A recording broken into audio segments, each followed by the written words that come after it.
Over the past 15 federal elections and more than 50 years, no party has been able to form government without winning the most seats here in Ontario, with one exception, the Conservative minority government of 2006. Now, the GTA, specifically the 905 and the 416, well, this is really where the election is won and lost, and some ridings can actually predict what's going to happen across the rest of the country. For example, let's take a look at Burlington. Burlington has elected an MP for the governing party in every election since 1984. Now, Karina Gould is the Liberal incumbent and has held the seat since 2015. She's up against Emily Brown, who ran against Gould in 2021 and lost by about 6,000 votes. How Brown fares here may be a sign of how the Conservatives do nationwide. Just a little further north, we've got the new riding of Milton East, Halton Hills South. Now, Milton was held by Adam Van Koeverden, who is running in a neighboring new riding. What's interesting here is that when you look at the redistribution, the Liberals only won here by about 200 votes in 2021. This time, the Liberals have Milton Town Councillor Cristina Howorun on the ballot. The Tories have Parm Gill.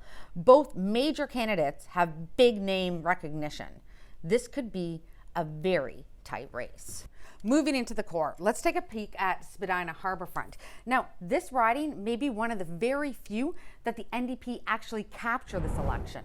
The Liberals have Chi Wiem in the race. The NDP candidate is well-known community activist Norm Di Pasquale. He came in second in the last federal election, and with the riding redistribution, only lost by about 1,500 votes. He's been fighting against the spa development on the waterfront, and he has some big name backers, including MPPs Kristen Montam and Chris Glover. Let's take a peek a little further north in the city at Toronto St. Paul's. Now, this is a very hot race. It's been a Liberal stronghold for more than 30 years, but in a shocking by-election, the Conservative candidate here, Don Stewart, he won in 2024. Don Stewart only won by about 600 votes, but he continues to be backed in this election run by some big names in politics, including Ben Mulroney and Ontario Cabinet Minister Caroline Mulroney.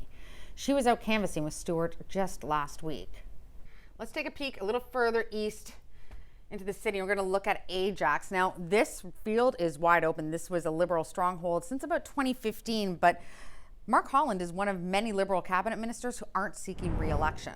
Jennifer McKelvey, one of Toronto's deputy mayors, is running for the Liberals, and radio host Greg Brady is running for the Conservatives. What's interesting here is that this is one of only a few gains the Liberals made provincially just 2 months ago, and only by a few hundred votes.